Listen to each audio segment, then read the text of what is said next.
Boa noite a todos, a graça e a paz do nosso Senhor Jesus Cristo.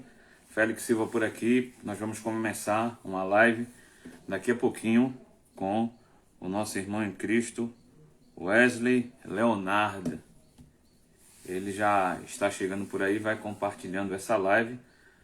Assim que ele entrar na live, a gente vai dar início aqui a essa live muito boa sobre o tema o que está acontecendo com os nossos púlpitos. Então vai entrando, vai compartilhando essa live para que a gente possa atingir o máximo de pessoas possíveis.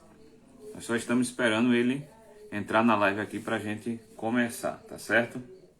Deus abençoe a todos aí, nossa irmã Ana Patrícia, também Tom Lima, Cíntia e outros que estão chegando, Helenilda, aí na live para a gente começar. Gabriel também Silva está na live presente, vai ser uma live muito boa. Qual o tema da live, você pode estar se perguntando. O tema da live é o que está acontecendo com os nossos púlpitos. É um tema mais voltado para a área da pregação. Deixa eu ver aqui como é que eu faço para colocar ele já chegou aqui.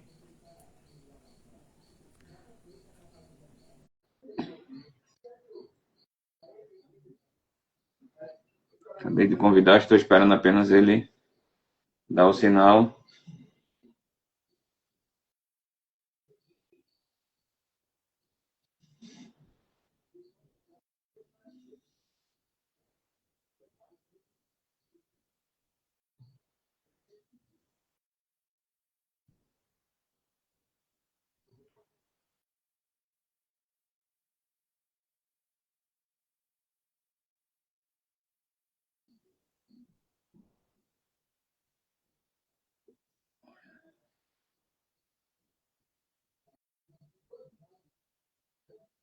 Eu estou colocando aqui, eu mandei o convite.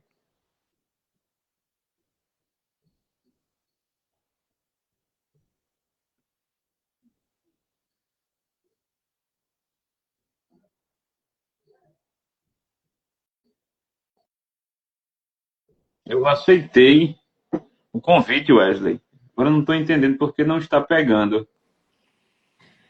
Agora, Olá, meu querido, boa noite. boa noite, está conseguindo me ouvir? Perfeitamente. Você me ouve bem? Amém, sim, com certeza. Antes de mais nada, eu gostaria de dizer que é um prazer receber você aqui para a gente participar dessa live. Você está em São Paulo, né?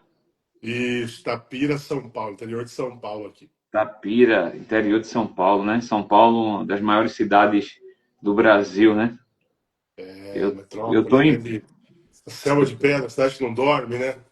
É isso. Eu tô aqui em Prazer é Pernambuco. todo meu. Tô aqui em Pernambuco, na cidade aqui de Paudalho, interior de Paudalho, zona da Mata Norte. Fica a uns 33 quilômetros de Recife. Da capital, na onde eu moro aqui, são aproximadamente uns 180 quilômetros também. Que é Eita, interior, né? É. é Fica bastante um pouco longe. próximo de Campinas, né? Que também é uma cidade grande, mas interior é bênção, né, rapaz? Viver no interior é tranquilidade. É, tranquilidade, sossego, né? Me tira uma dúvida. Quando há algum evento teológico aí, na capital, vocês do interior que moram a 180 quilômetros, Sim, sim, sim. Dá para ir tranquilamente. dá para ir, né? Estamos sempre para lá. Tá certo. Então vamos começar a live. Vamos começar esse Bora. bate-papo super tranquilo. Antes de Vamos mais lá. nada, eu gostaria de apresentar o Wesley. É o Wesley Leonardo, não é isso? Exatamente. Pronto. O Wesley Leonardo, ele é bacharel em teologia, pós em teologia bíblica. Ele também é pastor da Igreja Metodista Ortodoxa em Itapira, São Paulo. Professor e coordenador do Instituto Teológico IMO, é isso? Disse certo? Isso. IMO e professor do ITEP. Então tem Exato. uma carreira acadêmica, né, um ministério acadêmico aí já bastante ativo, né? Pela graça E de assim, Deus.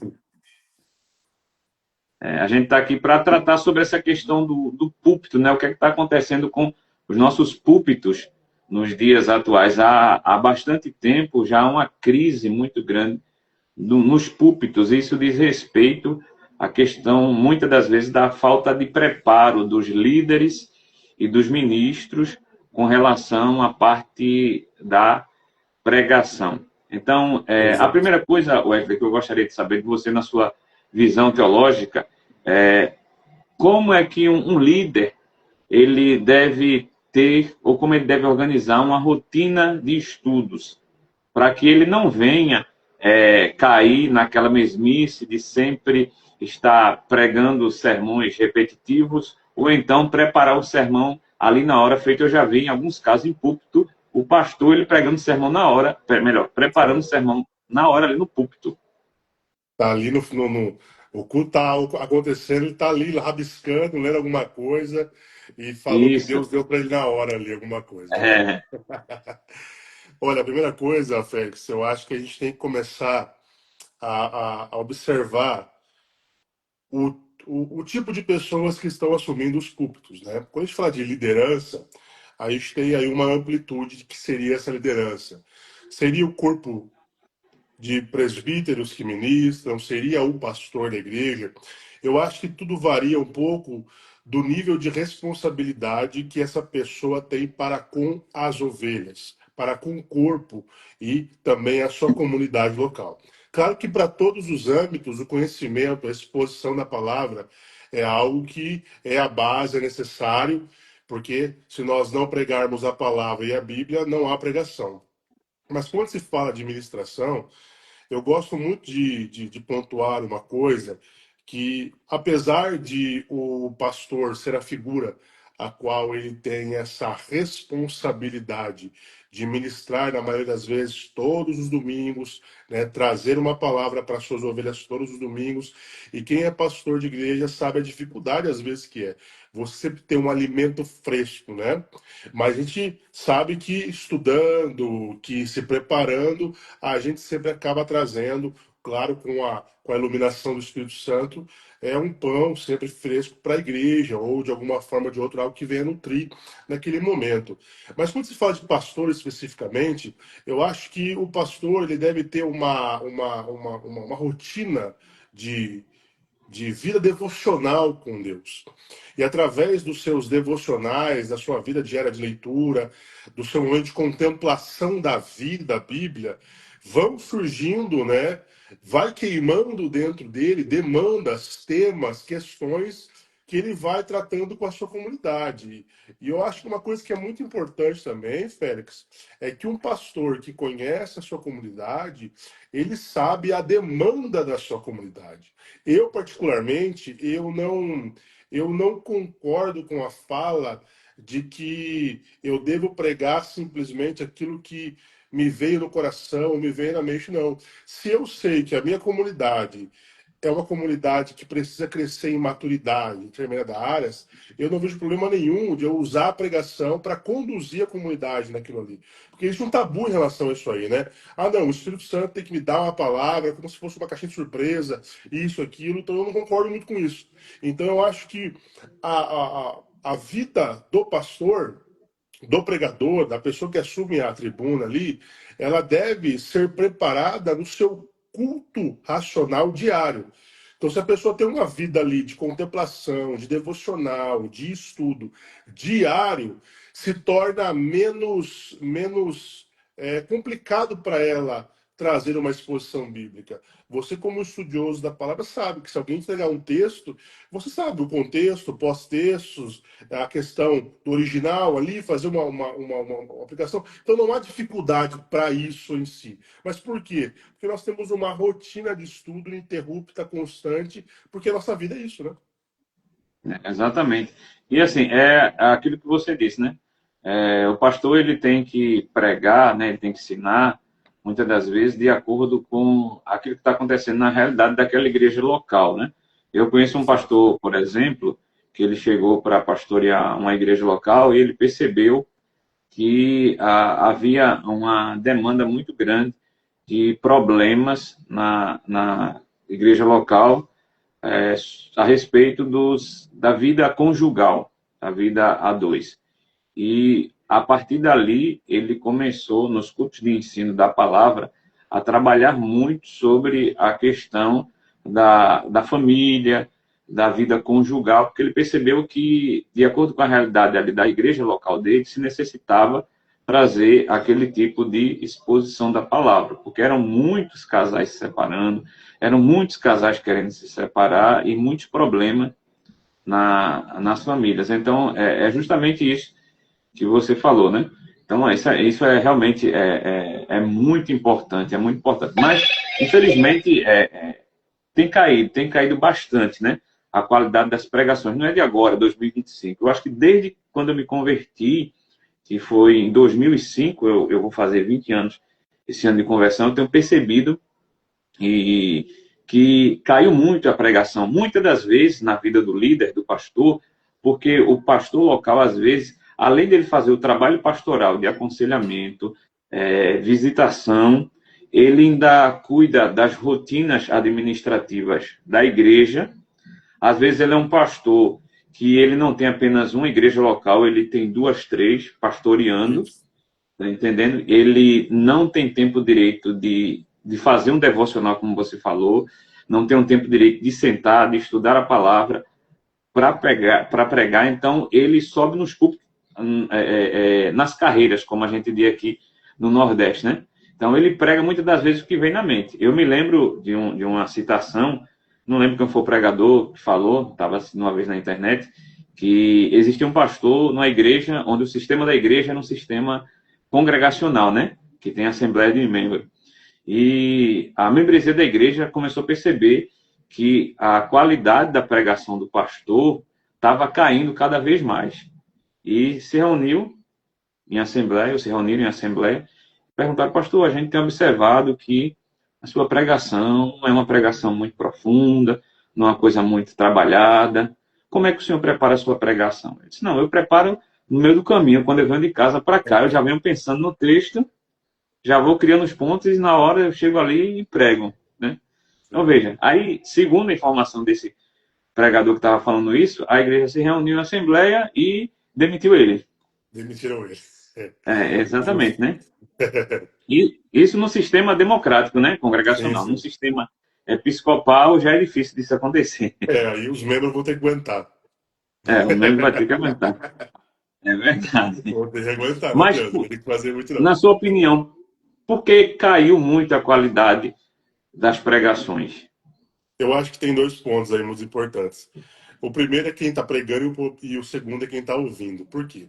Eu acho que se adquiriu a ideia de oferta e demanda, certo? Isso. Hoje a demanda do público é muito diferente da demanda de antigamente. E quando eu falo demanda, eu não estou falando da demanda no que diz respeito à necessidade da alma, mas sim mas sim do que eles acham do que eles precisam, entendeu? Assim, então hoje em dia a pessoa vai para a igreja, por exemplo, e ela tem uma ideia, uma expectativa, algo que ela pensa que ela deve ou que ela acha que tem que receber. E quando isso não atende à expectativa dela, isso gera uma frustração e ela coloca essa frustração na igreja, no pregador e tudo isso. E com isso, ela provavelmente não vai retornar naquela comunidade, vai procurar uma outra comunidade que tem uma administração que agrade os ouvidos dela. E a maioria dos pastores, se não quase todos, tem uma certa fobia de cadeira vazia na igreja, né?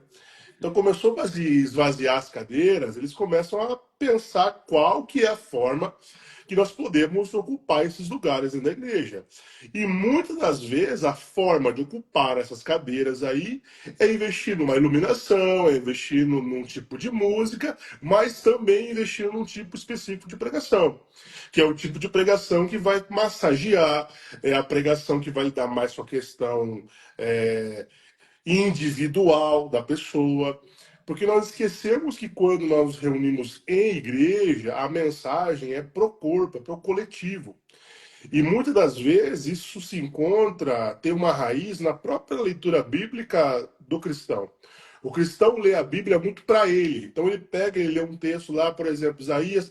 Não, se você passar pelo fogo, o fogo não vai te queimar. Se passar pelas águas, as águas não submergirão. Aí ele fala, tá vendo? Deus está falando para mim isso daí. Mas espera aí.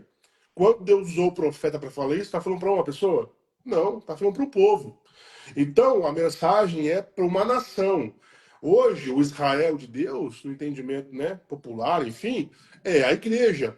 Então, a mensagem é para uma igreja, para um corpo, é para ser discernida em pluralidade. Então, quando as pessoas começam a perder esse fundamento básico do que é ser igreja, do que é estar em comunidade, isso começa a afetar o que elas buscam na igreja, e quando elas vão buscar na igreja alguma coisa que diz respeito a um indivíduo, ao particular delas, elas não encontram, elas não voltam. Então, daí que o pastor vai fazer? Peraí, eu vou mudar o tom, eu vou mudar o tipo de discurso. Então, eu vou começar a falar para o indivíduo. Ah, você, o seu problema, a sua casa, os seus filhos, a sua esposa, o seu trabalho, a sua vida financeira. Então, é o tipo de mensagem que vai começar a atrair mais gente. Porque o que mais tem no mundo caído pecaminoso, é gente com problema, certo? Porque o pecado trouxe o problema. Então, se eu vou num lugar que tem uma mensagem que vai tratar do meu problema, por que eu não vou sentar e não vou ouvir a pregação dali? Então, eu acho que tem dois focos aí. A pessoa que busca esse tipo de mensagem e o pastor que quer atender essa necessidade.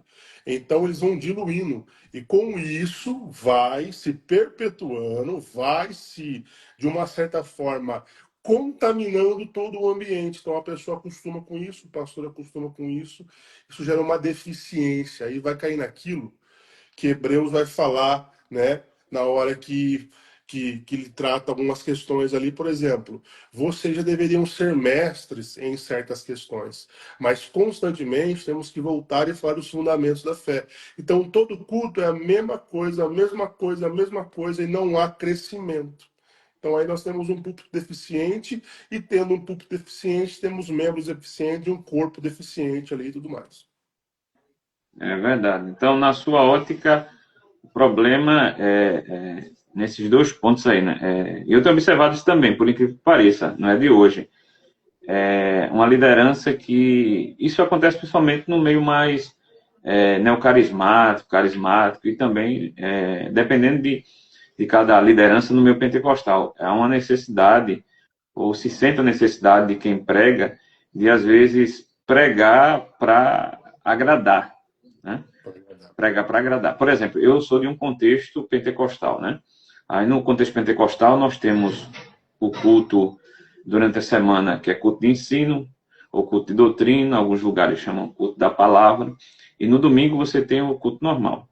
A pregação do culto de ensino, ela é completamente diferente do culto de domingo. A pregação de domingo é mais uma pregação, às vezes, dependendo de cada liderança, evangelística, é uma pregação mais pastoral, tá entendendo? Só que a pregação no culto de ensino é uma pregação mais doutrinária. Aí o que é que acontece? Há uma frequência maior no culto de domingo do que no culto de ensino.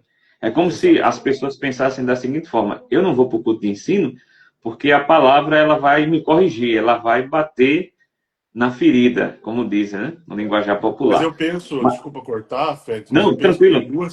tem duas situações. Eu venho do meio reformado e hoje, né, a nossa comunidade é uma comunidade pentecostal. Não somos pentecostais clássicos, mas somos Sim, pentecostais no respeito aos dons, tudo mais. Mas eu vejo que o grande problema do culto de doutrina no nosso meio pentecostal é que ele sempre teve uma roupagem equivocada. Então, por sim, exemplo, assim, a ideia de culto de doutrina no nosso meio é o culto que vai ensinar usos e costumes, que vai chamar a atenção do brinco, que vai chamar a atenção da saia, que vai chamar a atenção da roupa. Não é o culto que vai falar sobre cristologia.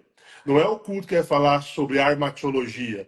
Não é o culto que vai falar sobre regeneração, santificação, justificação, né? Nada disso. Então, na mente da pessoa que escuta, olha, quarta-feira ou terça-feira, seja o que for, tem curso de doutrina. Vai, eu vou lá, mas aí o pessoal vai ficar falando da minha roupa, de como eu vou me vestir, e vai ficar batendo em mim, porque por muitos anos, infelizmente, isso foi curso de doutrina, né?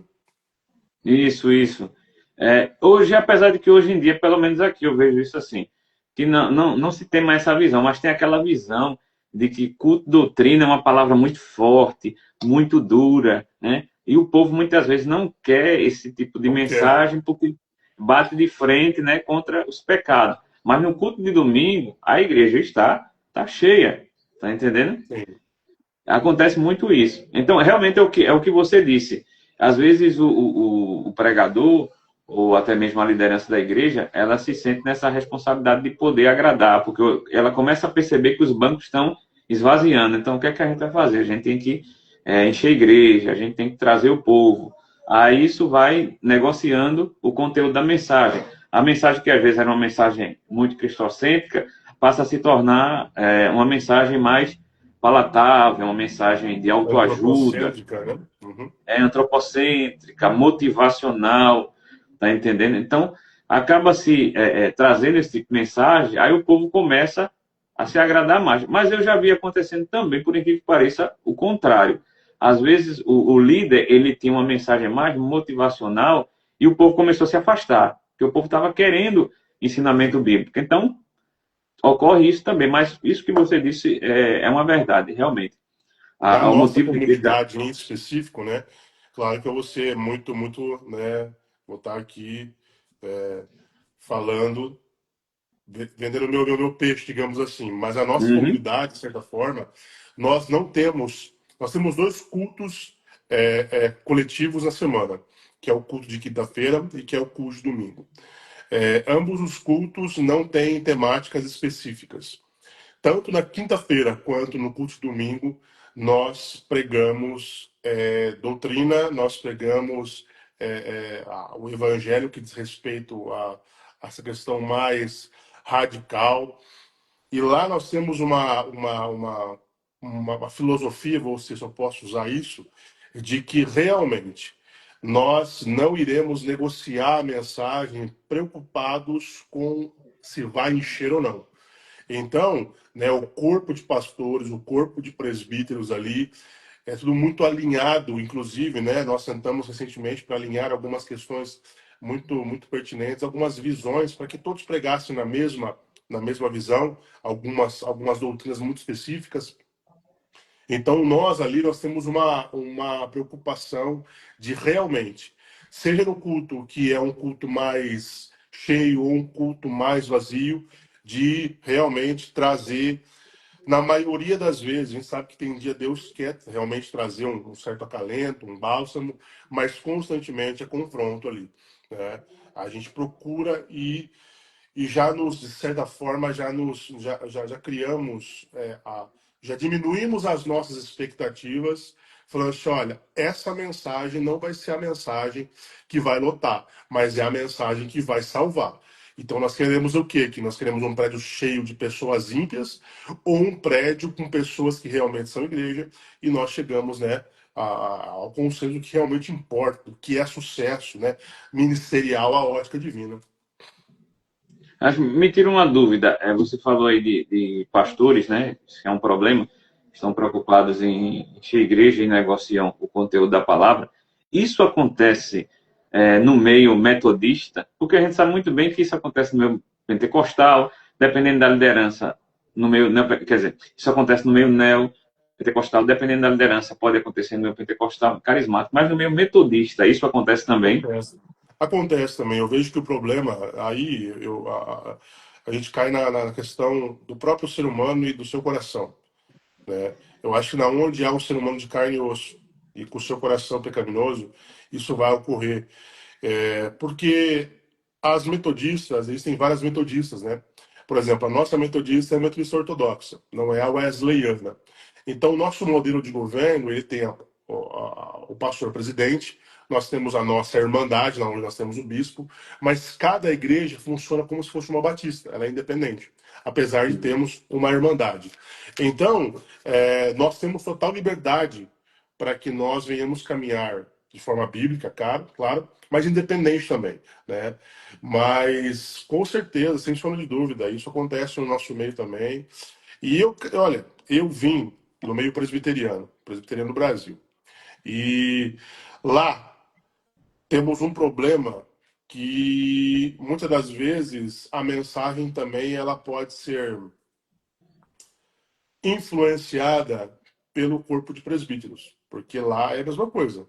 Quem É, tem demite, quem contrata é é o presbitério. concílio, né, da igreja É local, é o concílio, concílio. exatamente. Então, tipo assim, se existe um entendimento e o concílio, né, o presbitério, não concorda com aquilo que o pastor está pregando, eles chamam e é como se fossem patrões. Olha, não tá legal, pega outra coisa e já era. Se o cara quiser continuar ali, ele vai ter que se adequar. Então, existe isso em todos os lugares, na onde tiver um ser humano, um coração ali, nós teremos esse problema, não adianta. Não tem muito negócio, não. É complicado, é complicado. A vida de igreja, né, não é fácil. Cada um tem uma realidade Porque, e a gente sabe que... sejamos honestos, né? A gente sabe aqui que eu não vou falar todas as igrejas, mas eu posso Aham, falar em grande parte, vou usar em grande parte, não em maioria, mas em grande parte, a gente sabe que tudo envolve a questão financeira. isso, Mais pessoas, mais arrecadações. Menos pessoas, isso. menos arrecadações. Então, se a mensagem começa a influenciar a arrecadação, vamos mudar a mensagem.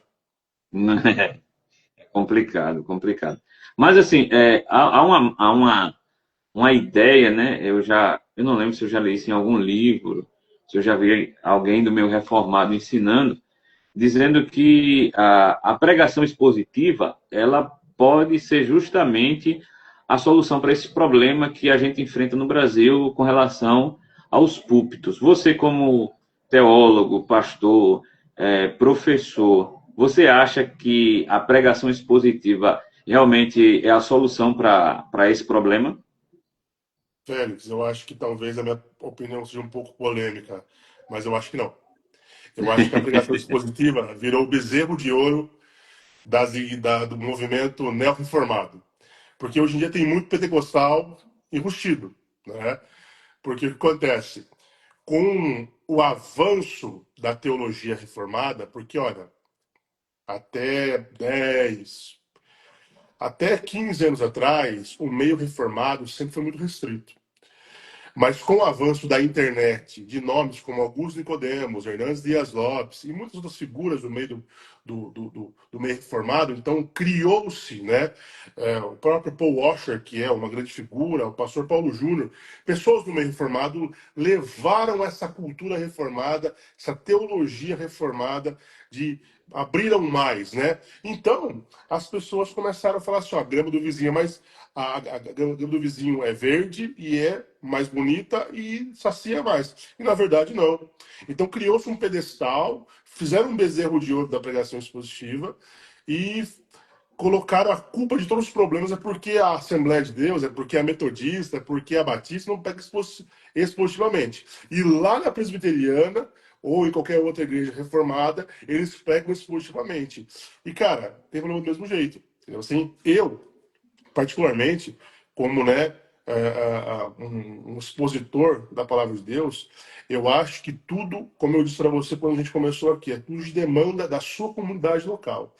Se a sua comunidade local tem uma demanda muito específica e com um texto, se você expor aquele texto, você vai ajudar a sua comunidade, ok. Mas se for uma posição, se existe uma exposição temática, por que não? Ou um textual, por que não? Então eu acho que todos os tipos de pregação, se tiverem como a cruz o centro da mensagem e Cristo, todas elas são efetivamente funcionais e eficazes para que haja a conversão das pessoas.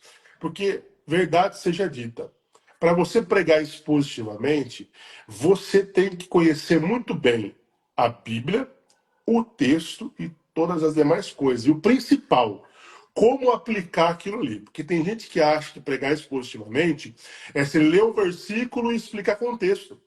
Olha, esse versículo aqui é porque lá na Judéia, do primeiro século. Não, isso aí não é pregar expositivamente. Pregar expositivamente é fazer com que aquela mensagem, aquele texto que você está expondo, venha a ser contextualizado no século XXI. Isso é muito difícil. para a maioria dos pregadores que pregam expositivamente. Por quê? Porque eles acham que é só ler o texto, explicar contexto, falar de grego, de hebraico e de aramaico, talvez, e pregar expositivamente. Não é. Entendeu assim? Então, cara, eu acho que não é a solução. Eu acho que a solução para resolver os problemas dos nossos dias é realmente a cristocentricidade das mensagens. Sejam temáticas, sejam expositivas, sejam textuais, sejam as quais for. Se eu consigo, através do texto, do tema, né, enfim, eu consigo trazer Cristo, o seu evangelho, para aqueles que me ouvem, eu acho que é 100% sucesso. Tem um livro chamado, eu não sei se você tem esse livro, eu não tenho, As Quatro Páginas do Sermão, a escritora Não, Vida não Nova. tenho. Mas eu já ouvi falar. Eu participei como espectador de uma live que teve do autor com algumas pessoas aqui do Brasil e eu fiz essa pergunta, né? A pregação expositiva é a solução para os púlpitos? Aí ele disse, olha, existe uma diferença entre pregação expositiva e exposição bíblica. Né? Sim, Já fez essa perfeito. diferença, né? E ele disse, resumindo, que não era. É justamente a mesma resposta sua, né? Tem que ser uma pregação cristocêntrica independente do modelo, né? Pode ser textual, pode ser temática ou expositiva, né? Com relação à pregação expositiva, que você falou aí, gerou-se uma modinha, né? Todo mundo hoje no Brasil diz que prega expositivo, né? O que, na minha mente, um sermão expositivo é aquele sermão tópico, né? 3 tópicos ou 4, você pega ali uma perícope, você divide os pontos, lê, expõe e aplica. E, para mim, isso é sermão expositivo. É quando você vai ver muita gente pregando, dizendo que prega expositivo, é uma bagunça. É uma Não, é bagunça. a pessoa, porque daí a gente vai cair naquele ponto, né? Cada um tem um chamado, Deus levantou pastores, mestres, evangelistas, assim sucessivamente. E eu penso que para o evangelista pregar expositivamente, ele tem que ser um cara muito fora da curva, tá entendendo? Porque na maioria das vezes, quem vai conseguir articular um sermão desse vai ser um pastor ou um pastor mestre. Por quê? Porque tem a ver com o chamado dele. Mas eu vou falar aqui, ó, eu tô nesse meio há muitos anos, né, há décadas. Se eu ouvir umas 5 pregações expositivas na minha vida mesmo, eu estar presencialmente num culto e assistir, né, participar, foram, se for 5 é muito. Porque o resto era isso, era pessoas lendo, falando de hebraico, de grego, falando de contexto cultural e, no final das contas, não traziam para as pessoas. Todo mundo saía, tipo assim, tá aí, o que eu faço com isso na segunda-feira? Entendeu? E eu observo que alguns pregadores expositivos, né, o que se dizem expositivo, às vezes eles estão mais preocupados em, digamos, expor o contexto cultural, contexto histórico, a questão da gramática do texto, o que é que significa isso no Sim. grego, o que é que significa isso no hebraico, faz um comentário homilético acerca do texto e exegético e deixa um pouquinho de tempo mínimo para aplicação. A aplicação, perfeito. Eu tive um professor de homilética, você com certeza já ouviu falar dele, infelizmente já não está mais entre nós, o grande professor e pastor Gilton Gilton, né? Moraes. Eu tenho foto com Ele ele. tinha, ele tinha uma frase, e olha, é Gilton Moraes falando isso, não é o Wesley Leonardo. Ele falou assim, ó, contexto que não é aplicado não serve para nada. Nunca traga o contexto se você não for aplicar esse texto. Esse contexto, melhor dizendo. Entendeu? Porque tem gente que começa a pregação e fala, tá bom, Paulo escreveu, porque Paulo, porque em tal data, Paulo estava preso, e no século, e era filosofia grega e tal. Tá bom, aplicou? Não aplicou? Então não serviu de nada. De nada, de nada. Foi somente uma exposição do seu conhecimento que não salva ninguém. E ele falava também uma coisa muito interessante. Se um dia você convidar alguém para jantar na tua casa, se essa pessoa não for um cozinheiro, ela não está interessada em saber quantas horas você cozinhou a lagosta, por quantos minutos você cozinhou os vegetais, nem que tempero você usou no filé mignon. Não está interessado, ele quer sentar e comer uma boa comida. E pronto. Então, já fica assim entendido. Tem gente que vai na igreja e não quer saber do contexto cultural, não quer saber em que ano que foi, não quer saber para quem que foi. Ele quer saber de Jesus e quer saber de como aquilo comunica uma verdade para aquela realidade, para aquele contexto. E como, né, essa mensagem vai gerar a salvação. Então eu acho que tem muitos pregadores que eles acabam cometendo uma gafe, um problema ali, né? E a maioria deles são teólogos. Porque o cara começa a estudar de duas umas. Ou ele se envaidece, na vaidade dele ele quer mostrar conhecimento, ou ele acha que isso é o que vai transformar as pessoas, e não vai. Você explicar contexto não vai mudar a vida de ninguém, entendeu assim? Exatamente. E eu já vi, né? Eu como membro de uma igreja local, né? E eu, pela graça de Deus, exerço a função de presbítero, eu já vi pessoas dizendo, aquele pregador, quando ele vai pregar, né? Ele fala muito da história, fala muito do contexto, isso, e o povo está querendo realmente o alimento ali, né? O É o alimento. que, é o que você falou. Eu também já vi é, algo parecido com isso. Um pastor que ele é de Brasília, ele é professor de exegese, de homilética, inclusive eu até sigo ele, Tiago Samuel. Apesar de ele ser pentecostal, mas ele já deu aula até em seminários reformados, de igrejas independentes, igreja reformada. Aí uma vez ele estava dizendo que quando você for para o púlpito, você já tem que levar a comida pronta.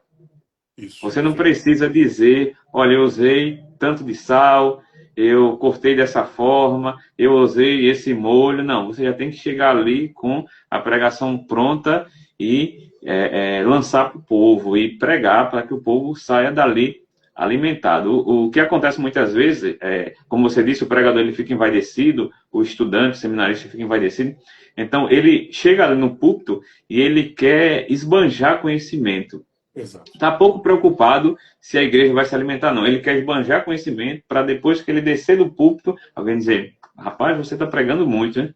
É, Está verdade. pregando bem. Não, você quer conhecer um seminarista, ele vai estar usando uma Bíblia de Jerusalém e vai falar do contexto. Não Eu adianta. tenho um amigo meu que ele é pastor congregacional, ele foi meu professor. E, assim, ele fez seminário, num seminário pentecostal. Aí ele contando uma vez numa aula acho que foi de homilética, ele disse, olha, eu era pastor de uma igreja de periferia. Aquela igreja em periferia é um lugar assim, bastante perigoso.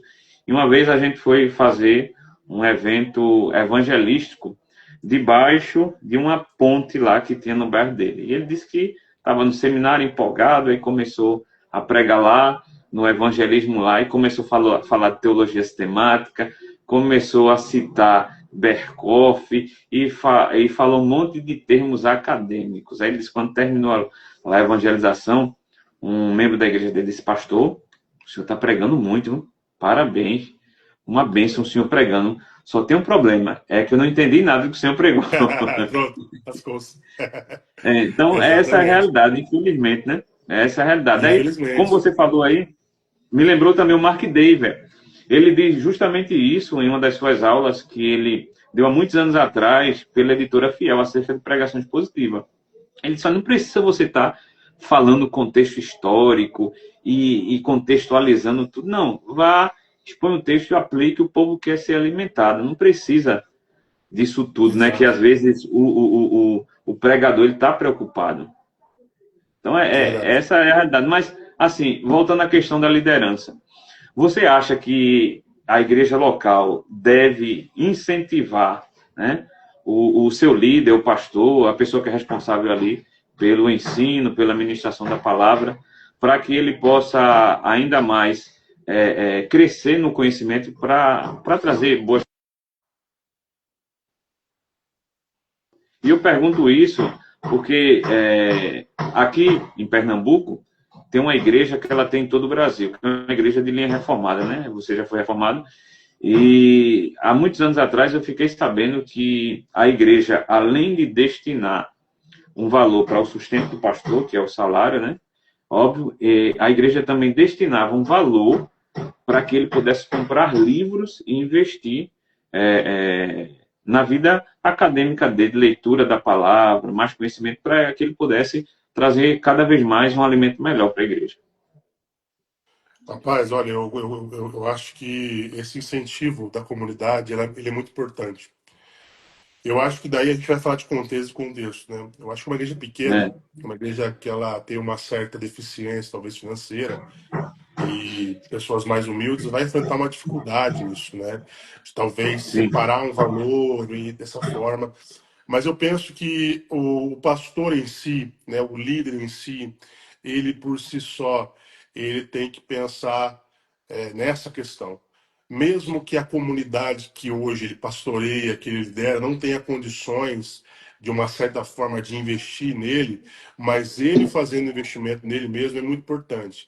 Mas eu concordo e eu acho que é extremamente válido quando uma comunidade ela já tem uma certa estabilidade financeira, ela consegue, né, prover tanto o sustento do seu pastor, quanto as demais demandas acadêmicas, o livro, né, o aperfeiçoamento, talvez um mestrado, uma pós-graduação, uma especialização, tudo isso eu acho muito importante. Mas já se começa de um ponto de que esse pastor, que esse líder, já começou da forma correta. Por que eu digo isso? Porque, infelizmente, e aqui eu não vou querer julgar todos os homens de Deus que, por algum motivo, foram levados ao ministério, por uma necessidade urgente, enfim.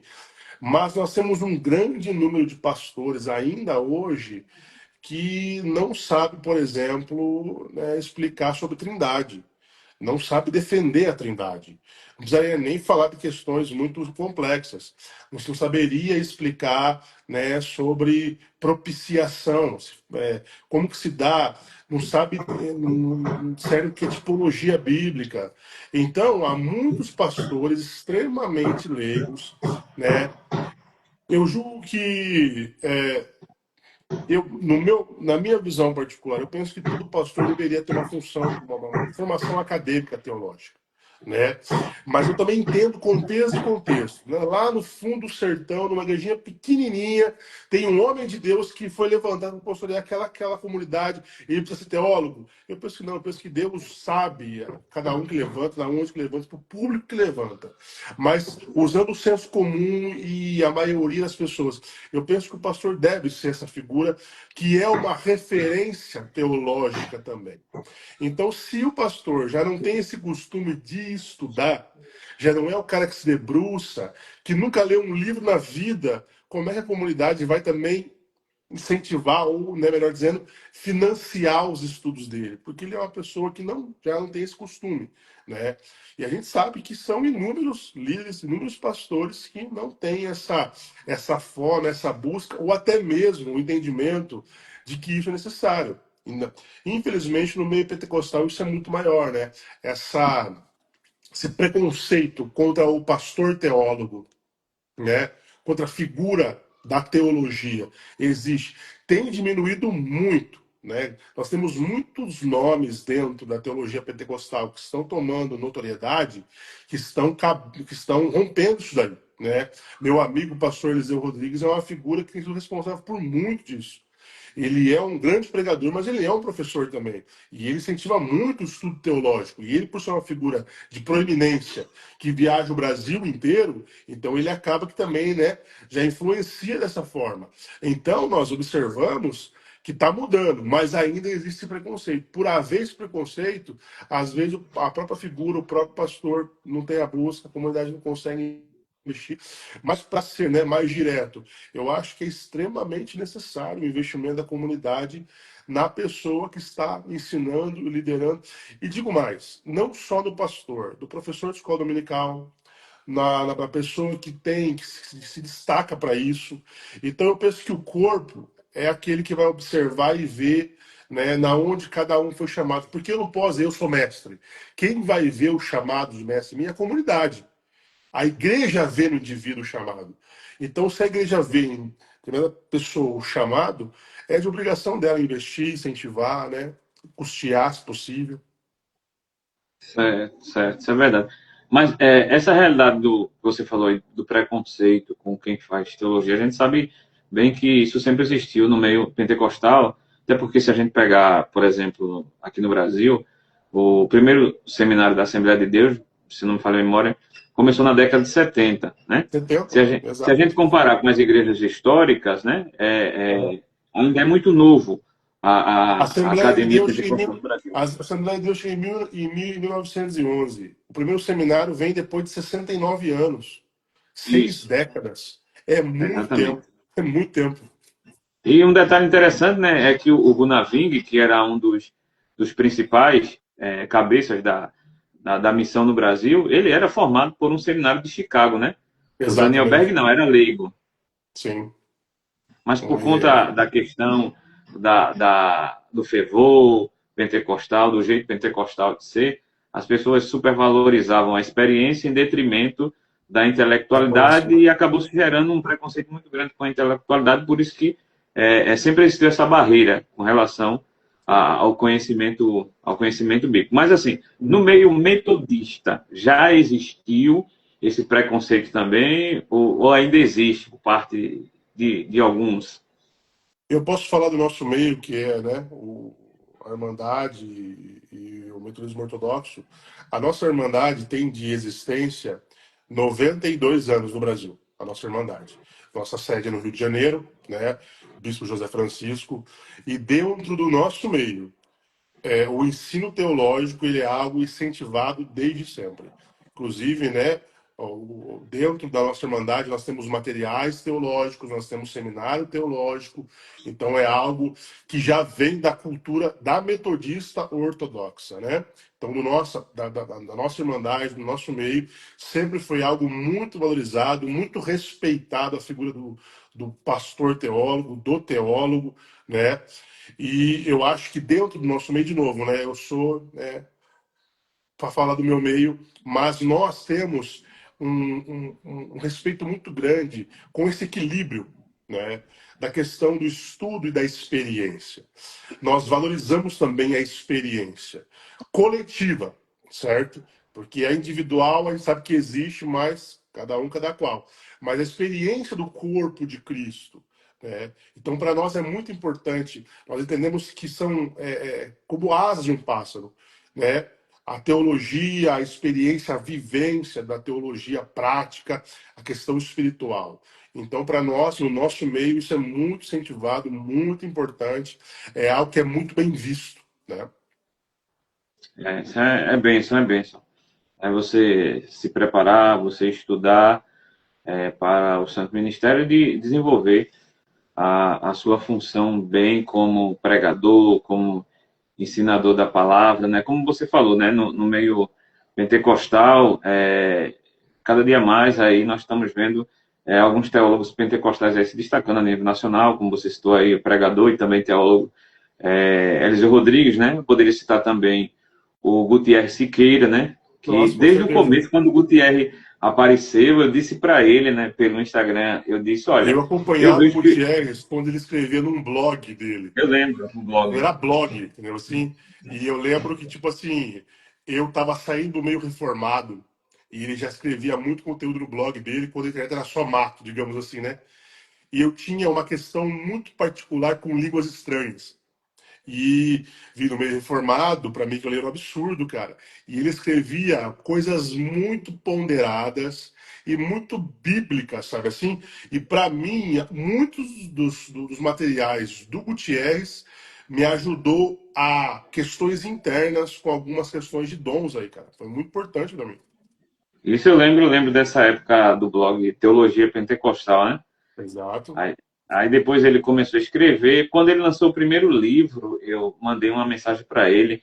E eu disse: olha, eu percebo, isso não é profecia, não, eu percebo que você vai muito além das trincheiras pentecostais. E graças a Deus foi o que aconteceu. Hoje o Gutierrez ele transita tanto no meio Pô, ele pentecostal foi no arminiano. Bial esses dias, cara. Ele foi na Globo. Isso, É, tá entendendo? ele Então é um teólogo aí que estourou a tem se bolha, né? destacado Estourou a bolha. no meu pentecostal. Outro também, né? É o César Moisés de Carvalho. Quando eu vi ele Sim. ensinando pela primeira vez, eu percebi o alto nível de conhecimento acadêmico Sim. que ele possui. Né? Algumas pessoas perguntam para mim, quem tu acha, quem você acha que é hoje o melhor teólogo pentecostal? Eu digo, olha, na minha opinião, é o César Moisés de Carvalho. Ele tem um nível muito alto. Você vê pelas palestras dele, o jeito dele ensinar, ele é muito, muito profundo. Eu confesso que eu tentei ler aquele livro dele, que é bom, aquele livro Pentecostalidade e Pós-Modernidade, mas não Pós-modernidade. consegui concluir, porque é numa linguagem muito alta. E às Eu vezes a ainda não leitura peguei se para ler. Eu E tenho às vezes aqui, a mas eu leitura não se peguei torna para um ler pouco ainda. cansativa. É. É Então, porque muito, muito provavelmente vai tratar dessa, né, pelo título, ainda não li, estou fazendo aqui um julgamento ou trazendo uma ideia pelo título, vai ser uma conversa com a questão sociológica, né, muito provavelmente. isso. E o linguajar é muito alto, a forma que ele escreve é muito acadêmica. Aí, às Uhum. vezes, torna um texto um pouco cansativo. São muitas citações que ele faz, Sim. direta e indireta, mas você percebe que é um nível muito alto. E tem outros também, outros teólogos pentecostais aí, que não são muito conhecidos. Agora não me vem a memória, mas tem muita gente boa. Por exemplo, eu citei anteriormente, não sei se vocês seguem, conhecem, pastor Tiago Samuel, ele é de Brasília. Eu não sigo, mas vou procurar seguir. Vou procurar seguir. Eu gosto de pessoas assim que defendem o pentecostalismo de uma É, forma muito, muito inteligente, né? o Tiago, até agora que eu me lembro, ele nunca escreveu nada, posso até estar enganado, na área sobre pentecostalismo. Ele escreve sobre diversos assuntos. Agora é um camarada que ele tem uma formação muito boa e ele transita nos diversos assuntos. Transita nos diversos assuntos. Legal. Rapidinho aqui, viu? Tá tranquilo, meu filho.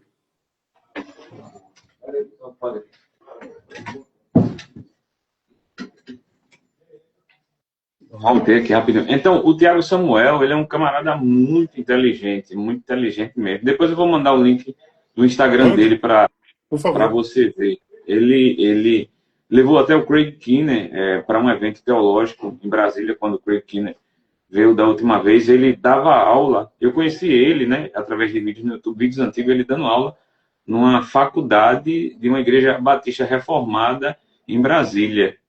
Muito bom. Aí ele é muito inteligente. Tá entendendo? Então a gente tem muitos teólogos pentecostais, né? Tem também alguns metodistas. Aí eu confesso que eu conheço pouco, eu me lembro só agora de cabeça do Marlon Marques, não sei se você conhece, Conheço. que ele tem livro escrito pela editora Reflexão, né? E tem outros aí, porque agora. Pastor Anderson, não sei se é o sobrenome dele agora, ele também tem um livro que ele escreveu recentemente. Ele tinha me convidado para escrever um capítulo, mas estava num momento meio complicado que eu não consegui, não consegui fazer parte. Mas é Anderson Macedo, se não me engano, pastor Anderson Macedo, ele é metodista também, ele é wesleyano. hum, tem uma galera aí muito boa aí, tá É. entendendo? O Mas Emerson fez mandaram. uma pergunta para nós aí, ó, e eu já tenho de pronta entrega a resposta para ele. Diga aí qual é É, o melhor livro de homilética Coleção que você já leu. Homilética do professor Gilton Moraes. São 3 livros. Vou falar de cabeça aqui, mas não lembro realmente a temática. Mas é da Bíblia para o púlpito, do púlpito para o ouvinte. São três Isso. livros. Vai ajudar muito, muito, muito, muito você. Comece com isso porque é a base, né? A gente sabe que a homilética tem como estrutura a hermenêutica. Então, estudar hermenêutica é muito importante para você exercer a homilética. Mas, pega esse livro aí do querido Gilton Moraes, que é fora de série. Eu tenho, se eu não me falha a memória, parece que apenas um dessa coleção, na época que ainda se vendia separado. Depois fizeram um box. Um E eu box, já, isso. eu já comprei esse box há alguns anos atrás, desde presente a um jovem pregador. Desde presente, que na época estava por um preço bastante acessível. Aí eu comprei e é muito bom É mesmo. muito Eu bom. tenho alguns livros do Gilton, né? O Gilton, ele é pernambucano, acredito que você saiba, Sim, e eu tenho alguns livros dele, já tive a oportunidade na época que ele estava em vida de tirar foto com ele, de ouvir palestra dele. E ele é um camarada assim que sempre dedicou a vida dele acadêmica para ensinar homilética. E, na minha opinião, é o melhor que a gente tem no Brasil, né? Agora, um Exatamente, livro aqui concordo. também que eu podia indicar, que eu gostei muito, é aquele livro da editora Vida, Preparando Mensagens Bíblicas, se não me engano, assim, do James Braga. Eu já ouvi falar, mas eu não, eu não sei se eu tenho. Eu tenho bastante livros sobre homilética aqui, às vezes uns que eu ainda não li, mas não me é estranho esse título. Esse livro é muito bom porque ele é um livro, ele é um manual de homilética e ele vai ensinar como você preparar os três modelos de mensagens, positiva, temática e textual. E, além disso, ele vai ensinar como você preparar os tópicos, ele vai ensinar como você preparar a introdução, como você preparar, se não me falha a memória, a preposição. Então, é um livro muito bom e é um livro fino. É antigo, Legal, muito antigo ele. Mas até hoje é usado muito pelos seminários de linha arminiana. É muito bom mesmo. top. Então, essa é a realidade. Mas, para a gente encerrar, em termos de pergunta, você, como teólogo, acadêmico, pastor, qual é, no seu ponto de vista, a solução para que esses problemas do púlpito diminuam? Eu acho que a primeira solução, bom, eu não vou ser arrogante e falar que eu saberia resolver esse problema, mas eu tenho sim algumas ideias de como poderia resolver isso. Eu acho que começa pela expectativa dos líderes. Eu acho que a gente tem que parar de estar preocupado realmente de encher plateia.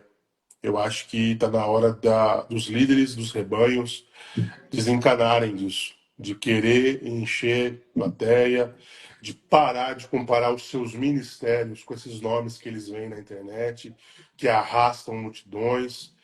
E eu acho que o primeiro ponto começa por aí. O segundo ponto, eu acho que é voltar a trazer Cristo para o centro daquilo que já é dele, porque o evangelho é ele e é dele, né? Então não tem como pregar o evangelho sem o seu autor e sem a mensagem principal, sem a figura central que é Cristo. Então quando a gente voltar a se preocupar realmente em pregar Cristo e o seu evangelho, né? O Cristo crucificado, que é escândalo para os judeus, loucura para os gentios, né? A gente vai começar a transformar os nossos púlpitos e já de antemão deixar bem claro que isso vai afastar muita gente. Realmente isso não vai, né, gerar seguidores, não vai gerar igrejas cheias, vai diminuir a arrecadação, mas não podemos esquecer que o dono da obra não somos nós. A gente não foi chamado para gerenciar e, de certa forma, administrar valores financeiros. Se a obra é de Deus, se Deus tem interesse, ele é o maior interessado que portas fiquem abertas, ele vai prover um meio disso se sustentar, se manter. E não é negociando a pregação que nós vamos, né, de certa forma, manter as portas abertas. Então eu penso, meu querido, que está na hora dos pregadores realmente reassumirem um compromisso com Cristo, seu Evangelho, e eu penso que as coisas vão começar a mudar aí. E parar de criar expectativa com aqueles que acham que sabem o que é correto. E aí eu coloco uma coisa aqui, e é uma coisa que o Espírito Santo tem ministrado no coração nesses tempos. Eu tenho pregado muito sobre isso, sobre sucesso na perspectiva de Deus. Porque nós achamos que sucesso ministerial é isso. É no final da nossa vida, jubilar, ter um bom salário, deixar uma igreja com muitos membros, ter o nosso nome talvez num hall de memória.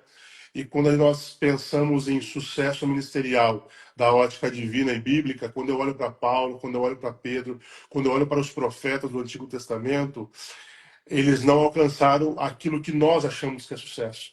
Mas a pergunta que vem para mim, eu também faço para todos que nos ouvem, que nos assistirão, é: eles foram bem-sucedidos na ótica de Deus? Sem sombra de dúvidas.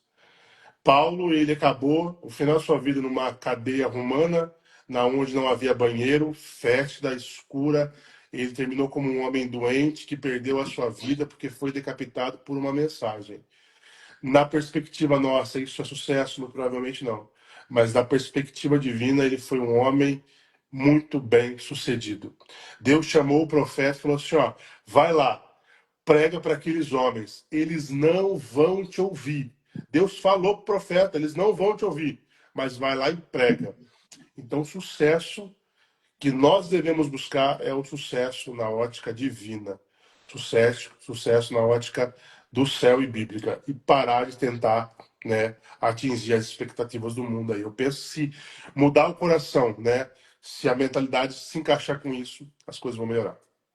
É verdade. Eu sempre digo que o sucesso na ótica de Deus, na ótica do Evangelho, é completamente diferente da expectativa do mundo, né?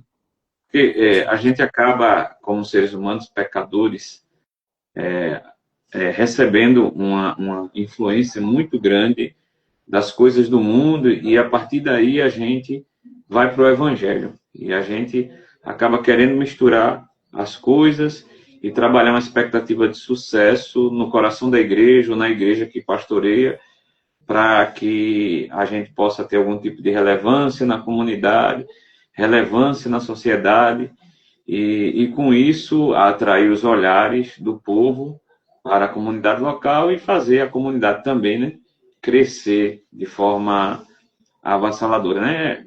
Tem muitos pastores que quando chegam numa igreja que estão mais preocupados em fazer crescer, né, para mostrar algum tipo de relevância, né?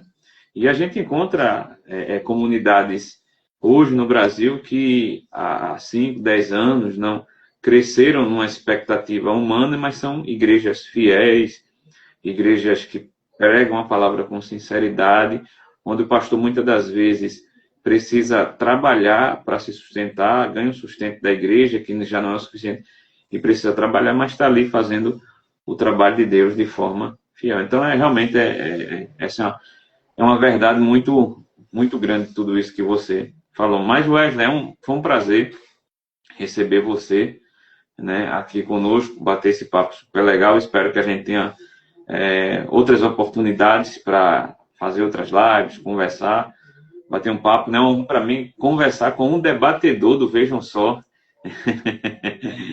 Sim, aliás, você tem recebido muitos convites para o Vejam Só? Ou como é que foi? Já recebeu, já participou de quantos debates? Eu me lembro de um apenas. Primeiramente, né, quero dizer que o prazer é todo meu. Eu sempre gosto de, quando é possível, sentar, conversar com as pessoas. Eu sou um apreciador de boas conversas e bons temas. E eu gosto de conversar, de pensar teologicamente as coisas. Então, essa oportunidade para mim foi um prazer. E com certeza, quando a gente tiver a oportunidade aí, vamos conversar, vamos bater um papo. Que eu penso que é de crescimento pessoal de ambos e também do corpo. Aqueles que assistem aprendem com isso Isso, também, né? E com sobre o certeza. Vejam Só, sim, eu já recebi alguns convites, já fui 2 vezes, já recebi alguns convites, mas eu vou ser bem sincero. E aqui eu falo que eu estou em outro momento da minha vida ministerial. Quem me acompanha desde muito cedo nas redes sociais sabe que eu já fui um pouco mais sanguíneo. Já arrumei muita briga na internet. Nos meus comentários antigos, de vídeos antigos, eu já dei muito lugar à carne, digamos assim, né? Uhum. E já procurei muita polêmica. Hoje em dia eu tenho procurado me afastar disso. Então, alguns temas que foram propostos para mim ir lá debater, eu achei que não seria interessante, porque eu acho que o meu coração iria para um lugar que não seria interessante. Então, às vezes que eu fui, foram conversas mais amistosas, já participei de um debate, mas foi um debate que apesar de haver discordâncias, a proposta ali era quase que a mesma, digamos assim. Então, eu, hoje em dia, tomo um certo cuidado com aquilo que eu me proponho a fazer. Porque, de novo, eu acho que a gente vai ganhando maturidade, e o tempo vai passando, e a gente vai observando realmente com que nós devemos gastar energia. E eu não me considero um apologeta. Eu acho que esse não é o meu chamado, da apologética, ser um polemista, né? Eu acho que não é o meu chamado, embora eu seja um defensor da fé, um mestre, né? Mas não é para mim esse caminho. Então, quando me chamam, eu sou o cara que analisa o tema. Se for um tema que realmente eu acho que vai ser legal, eu vou. Eu evito polêmicas. Por exemplo, calvinismo e arminianismo, eu corro esses assuntos hoje em dia. Jesus vai voltar antes, depois ou durante? Eu corro esses assuntos hoje em dia, sabe assim? Agora, se for um tema mais pastoral, se podemos debater uma coisa mais pastoral, eu vou, com certeza. E, né, e ali o pessoal do Vejam Só, eles, nossa vida, são fantásticos lá, o pessoal que ama muito a Jesus. Conheço o pessoal lá, eles são fora da curva. Isso é bom, né? Que mostra a sua maturidade como cristão e como líder, né? Tem muita gente que vai para o debate só para se promover, né?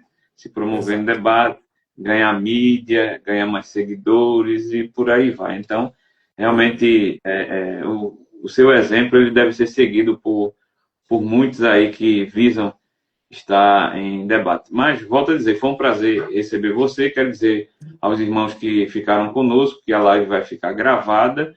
E quem não assistiu, quem entrou agora, eu percebi que algumas pessoas entraram agora, faltando um minuto. A live vai ficar gravada e você pode assistir toda a live aqui na minha página no Instagram. Então é isso, Wesley. Deus abençoe. Amém, meu querido. Você também. Só acrescentou ainda mais nos meus conhecimentos, né? E foi uma honra poder bater esse papo super legal e descontraído com você. Prazer foi do meu. Uma boa noite, uma boa semana. Deus abençoe todos aqueles que estão nos assistindo e que vão nos assistir. E aqui eu deixo um conselho. Nunca procure uma igreja pela sua estética, pelo louvor ou pela estrutura. Deus nunca prometeu um prédio para nós. Ele prometeu pastores segundo o coração dele. Ache uma igreja, procure uma comunidade que tenha um bom pastor. Esse é meu conselho para todos aí. Deus abençoe. Amém, meu querido. Até mais.